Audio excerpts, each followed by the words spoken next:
ओम नमो ओंकारेश्वर देवताय नमः. ओम नमः शिवाय. ओम नमः शिवाय. अवधूत चिंतन श्री गुरुदेव दत्त दत्त. मंडळी, आज गुरुवार, त्यानिमित्त आपण प्रत्येक गुरुवारी एक दत्तगुरूची एक विशेष पूजा असते. सकाळी सकाळी चालू करायला ती पूजा केली जाते. आणि जे का बाधित व्यक्ती असतात, आपण म्हणतो ना, करणी बाधा वगैरे कुठलेही बाधा असेल, बाह्य बाधा काय जे आहेत आपल्या बाधा, म्हणजे भूतबाधेतले प्रकार, त्या व्यक्तींसाठी एक पूजा केली जाते. आणि त्या व्यक्तींचा जो आजार आहे, तो भूतबाधेमुळे झालेला आजार आहे, तो दूर होण्यासाठी दत्तगुरुचरणी प्रार्थना केली जाते. तर अशा प्रकारे आजचा जो गुरुवार निमित्त कार्यक्रम होता तो पार पडलेला आहे. आणि आपल्याकडे जेवढे मॅसेज आले होते, समजा कुणाला बाधा आहे असे, त्याबद्दल त्यांच्यासाठी प्रार्थना केली, त्यांची बाधा दूर व्हावी म्हणून दत्तगुरुचरणी प्रार्थना केली.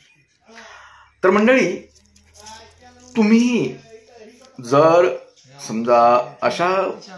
समजा समस्येने त्रासला असाल बाधेच्या, नियमितपणे समजा गुरुवार उपासना करा, दत्तगुरूचं जप करत जा. आणि औदुंबर म्हणजे उंबराच्या झाडाला प्रदक्षिणा घालत जा, 21 प्रदक्षिणा घालत जा. तुमची बाधा दूर होऊन जाईल.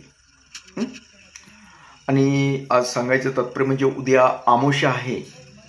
तर आमोशा निमित्त आपल्या श्री ओंकारेश्वर देवस्थान इथे जो महाप्रसादाचा कार्यक्रम असतो, त्या कार्यक्रमाचं आयोजन करण्यात आलेलं आहे. या कार्यक्रमासाठी आपल्या सर्वांना निमंत्रण आहे. आणि विशेष म्हणजे तुम्ही पितरांसाठी जे नैवेद्य वगैरे आमोशाला ठेवतात, तो उद्याच ठेवायचा, परवा दिवशी नाही ठेवायचा.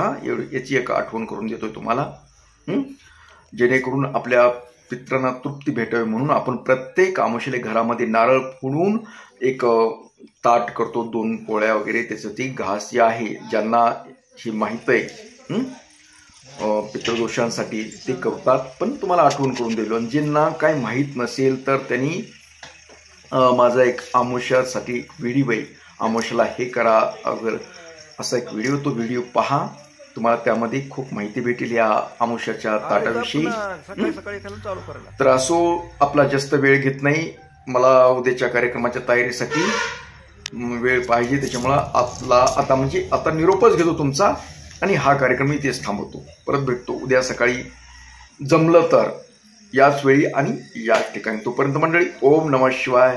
जय हिंद, जय भारत. सुखी राहा आणि समाधानी राहा.